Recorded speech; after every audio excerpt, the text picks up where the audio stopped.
آقا من 16-17 ساله که ارتباط مستقیم دارم داخل زندگیم با زبان انگلیسی و اگر که برمیگشتم به روز اولی که کلاس زبان رو شروع کردم، دو تا اشتباه رو انجام نمیدادم.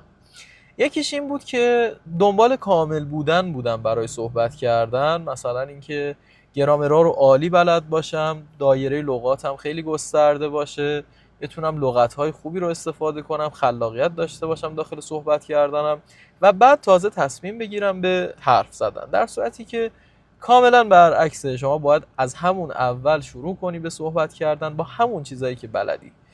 و راجع به این مسئله یه ویدیوی بلندم ساختم داخل یوتیوب که عوامل مختلفی داره، من جمله کمالگرایی.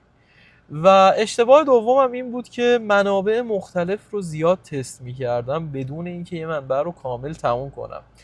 و این مختص یه زبان خاص هم نیست، مختص انگلیسی تنها هم نیست. من چند سالم فرانسه می‌خوندم و کتاب‌های مختلفی رو داخل زبان فرانسه هم تست کردم، مثلا نوول، تاکسی، ادیتو، التروگو.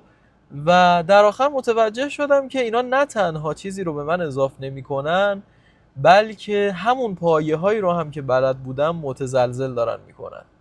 پس اگر که داری زبان میخونی یا تازه میخوای شروع کنی، این دوتا اشتباه رو سعی کن از روز اول انجام ندی و اصلا داخل ذهنیتت شکل نگیره، مخصوصا اینکه باید کامل باشی برای حرف زدن.